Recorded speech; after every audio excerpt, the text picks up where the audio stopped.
We go. We are live now.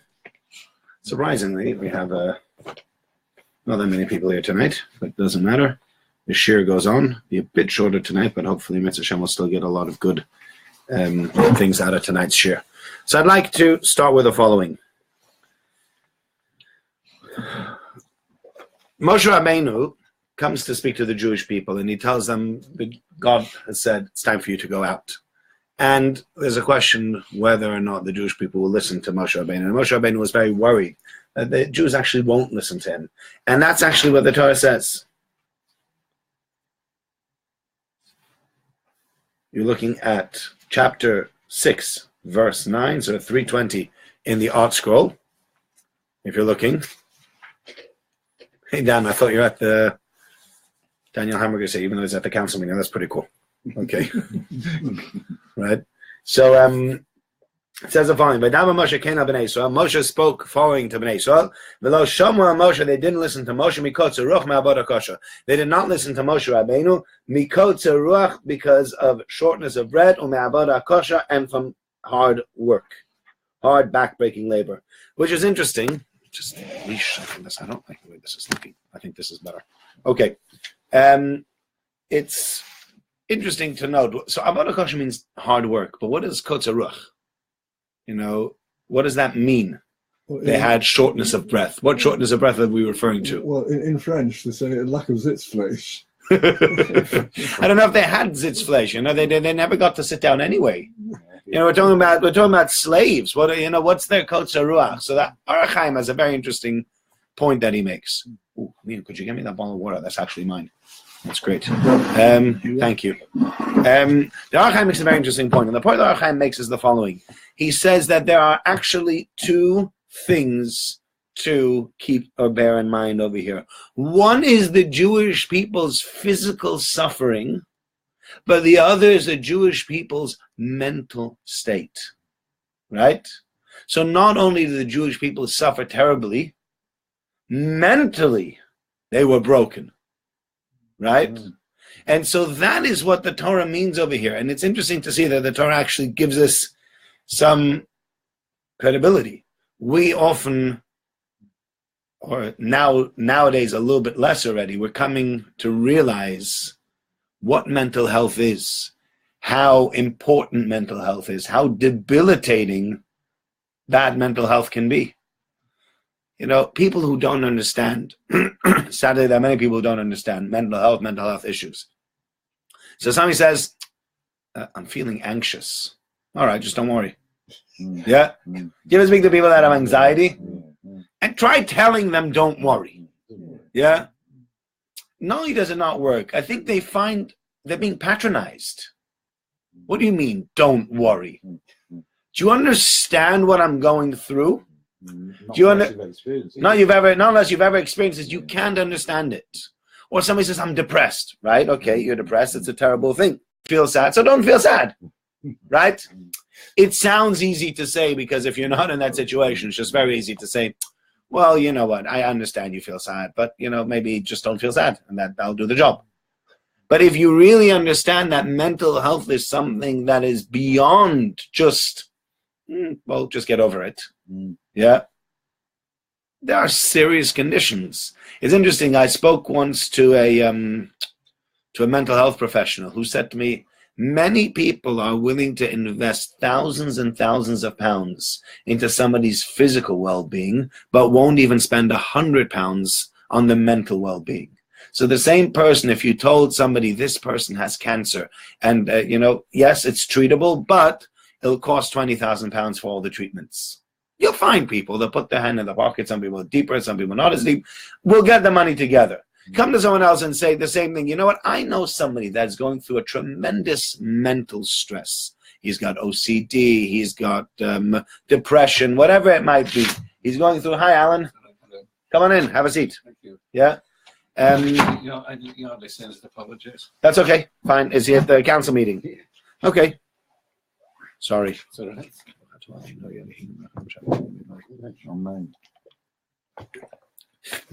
It's probably easier if you sit next to Roger, because then I'm just looking at everyone in the same direction, if you could. Thank you. Yeah. So now he said the same thing. Imagine if you had somebody that had a mental problem, whatever it might be. And you say to somebody, yes, this person has a mental issue. However, it can be sorted. Okay, what's it going to cost? 20,000 pounds. That's steep. 20 grand to sort out somebody's mental health. Can he not just feel better? Yeah. We don't give them the same level of seriousness.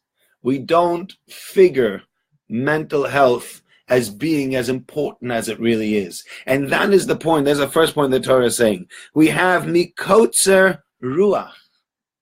There is this feeling of helplessness. There's this feeling of like, what am I going to do? How are we ever going to get out of this? So Moshe Rabbeinu comes and says, don't worry, Hashem's going to free you. They can't hear that. It's not going to enter their mind. It's not going to enter their psyche because they're just too overwhelmed by what's going on in Mitzrayim for them to be able to hear this. So you say, but I'm here to help you. Yep. Straight over my head. Right? It just doesn't work. Right? That's an important thing. And part of the mental state is due, hi Avril, part of the mental state is due to the fact that, we might have spoken about this once, is that there is the idea of they built and there was almost nothing to build for. It says, Vayiven Are Miskinos Afara. They built Are Miskinos. So some say Miskinos comes from the word misken. A misken, when you speak about somebody in Israel and you say, oh, misken, you say, oh, he's a Nebuch. They built Nebuch cities. What are Nebuch cities? Basically, they built somewhere where there was quicksand. They were building in places where there was no good foundation. Imagine, you're a builder, yeah? Imagine if you built a building and the foundation was rotten. What would happen to your entire building? It'd sink. Fall down or sink, right? So you build and it sinks, and you build and it sinks, and you build and it sinks. And you look at yesterday's work and it's all for naught. Imagine how debilitating that is. It's just absolutely, it will do your head in. And that the Jewish people were going through, they had this tremendous stress, mental strain that they were going through. And because they were going through that tremendous mental strain, just couldn't hear what Moshe Rabbeinu was saying, even when it was for their benefit. Because that's what mental health can do to someone. That's the first idea. The second idea that's interesting over here is the second part, avodah kasha. Normally, what does avodah kasha normally mean? If you translate it, it means hard work, right? However, regards from Lakewood. Hi, Tzvi. Enjoy Lakewood. So, the other thing that it means, avodah kasha, there's a Targum Yonas ben Uzziel, and a very interesting Targum Yonas ben Uzziel, because a very telling idea. He says, you know what avodah kasha was? Avodah Zarah. The Jewish people served idols. Not only did the Egyptians serve idols, and there's a famous medrash, there's a famous rabbinic commentary that is brought that when the Jewish people stood to cross the Sea of Reeds, the Malachim, the angels, called out and says, Halalu avodah zarah, halalu avodah zarah. Look at the Jews, they serve idols. Look at the non-Jews, they also serve idols. What right, God, do you have to give them preference over them? That doesn't sound fair. If you'll tell me these are tzaddikim, these are good people, these always do the right things, these always do the wrong things, I'm going to save the righteous and I'm going to drown the non-righteous people. All right, I get it. But these aren't righteous and these aren't righteous. You're just playing favoritism over here. That's what the angel said to HaKadosh Baruch Hu, says it's not fair, it's not right. So here too, when you speak about avodah kasha, we speak about avodah zarah, and this is another very important thing, and this is really important. And that is the following. You will often find people that will tell you, I'm not sure I believe in God, can you prove it to me? You'll get all, I'm sure you've heard all these things. Maybe it is, maybe it isn't, we can't know, nobody can know, you'll get all that kind of thing going on, right? And okay, I can understand partially that people have never studied the subject where they're coming from. However, I don't know if I mentioned this to Leon on Thursday night. And I searched it actually to find out. You watch, has anybody here watched, I showed you this last week, but have anybody here watched Planet Earth ever? BBC Planet Earth? No? David Attenborough? You never watched it? No? Blue Planet? Did you watch Blue Planet recently? Have you seen pieces of it? It's amazing.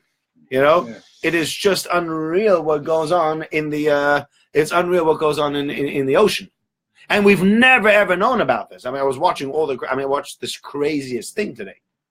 They have these fish. I showed you the fish last time, but they have this fish.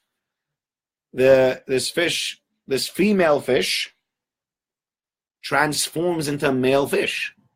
It's the weirdest thing, you know, and very, very strange. And then it takes on the old male and sends him off, sends him packing, you know.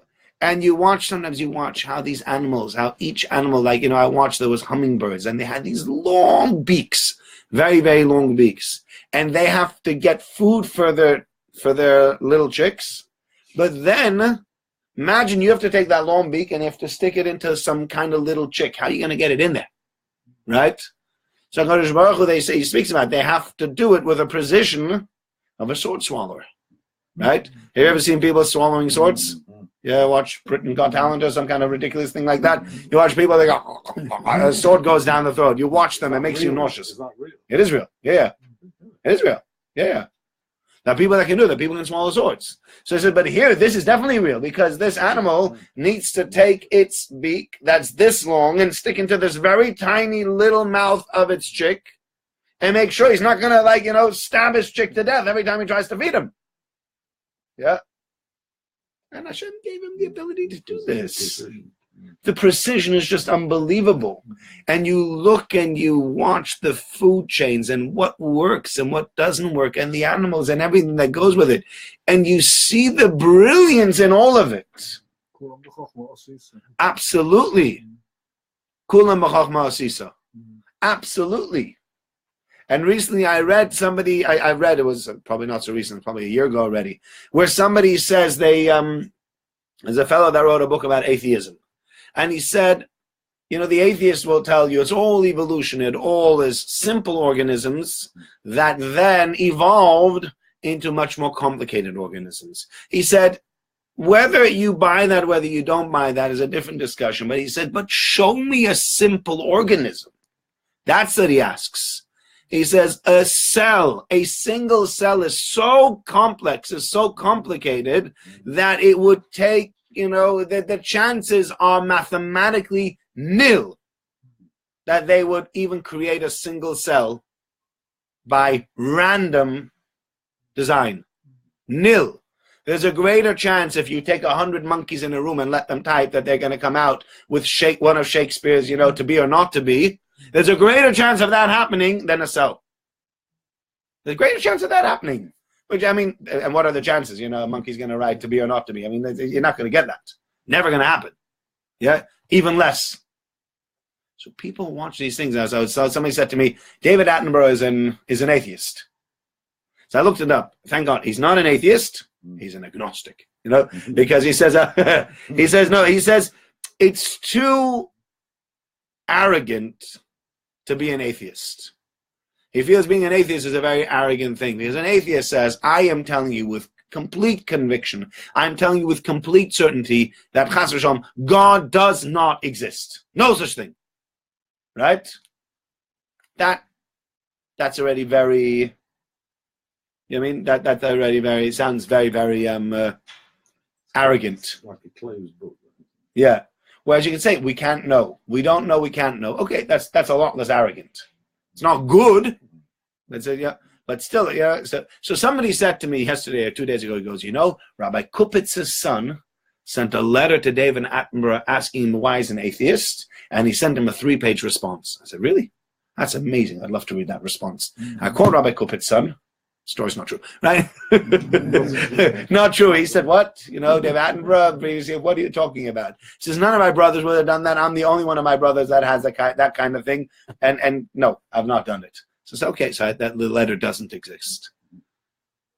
But Avodah Kasha is an interesting thing. Many a time We are happy with the person that we are. We don't want our life changing. So because we don't want our life changing, if somebody comes to us and wants to give us overwhelming evidence of whatever it might be that's going to cause turmoil and turn your life upside down, what is the answer that you're going to hear?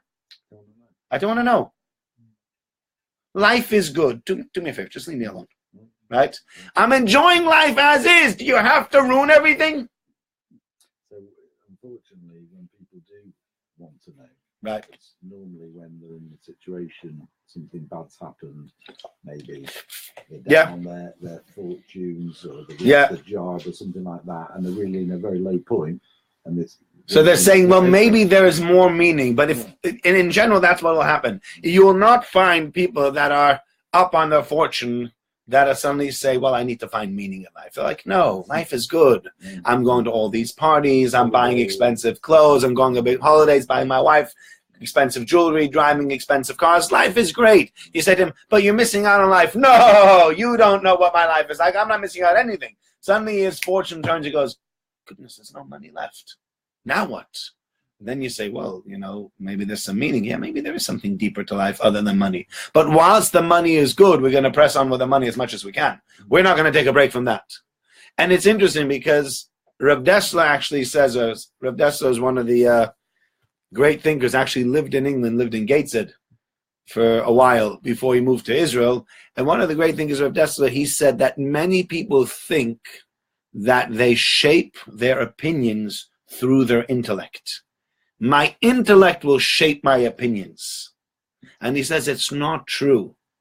Very often, your opinions are shaped by your whims, your wants, or your character.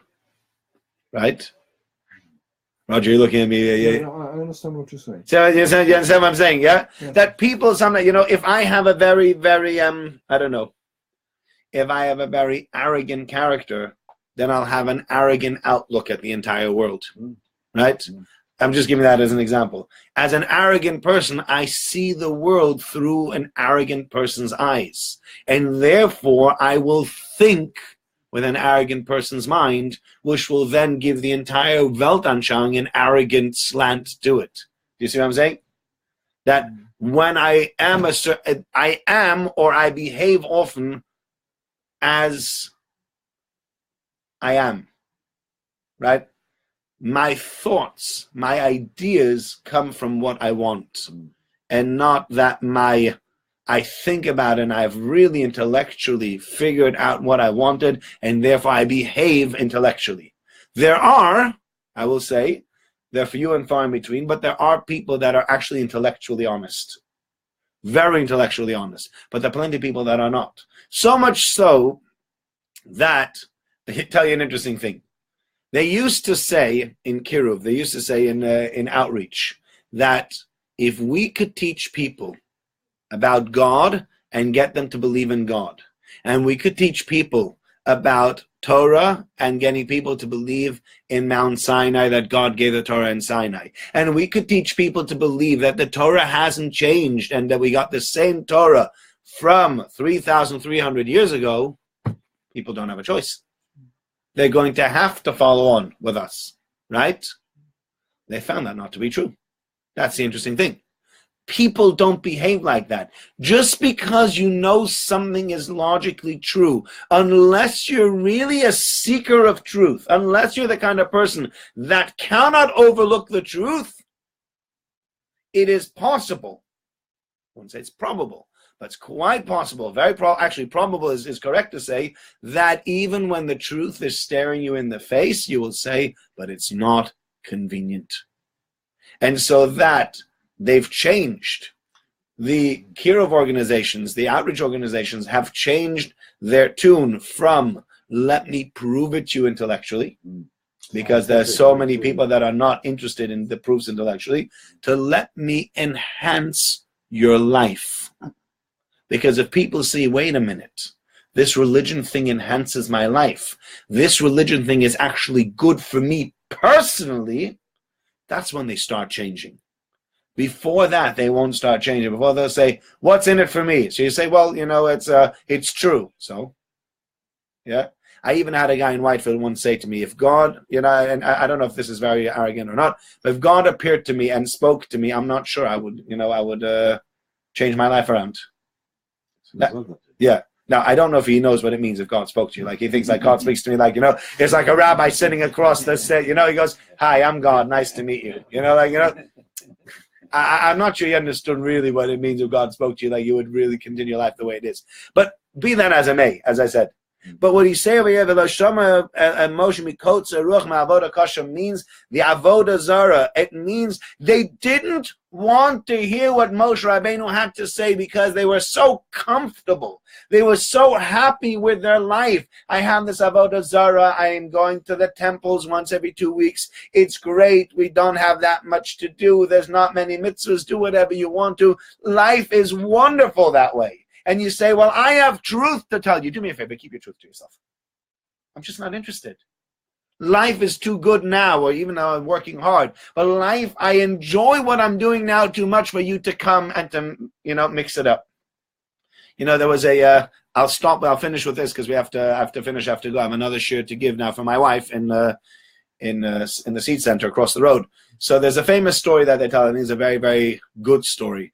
They say there was a fellow that used to come in on Yom Kippur, a very wealthy fellow, used to come in sometime, used to run towards the front to Aron Kodesh, daven for 3 minutes and leave.